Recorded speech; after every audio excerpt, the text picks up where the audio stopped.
Dr. Vito, paano po ba gumamit ng rubbing alcohol para maglinis po ng aming mga kamay? First, kailangan nyo ng alcohol.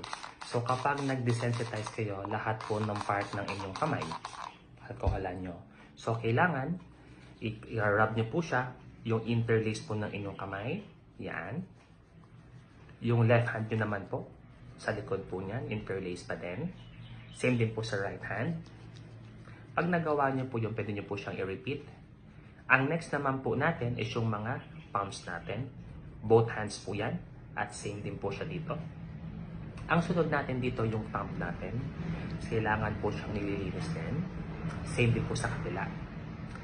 At ang next po niyan yung dulo ng ating mga daliri. Both hands po yan dapat. Okay? So kung mapapansin nyo po ito, so lahat ng areas ng ating kamay, nalagyan po natin ng alcohol.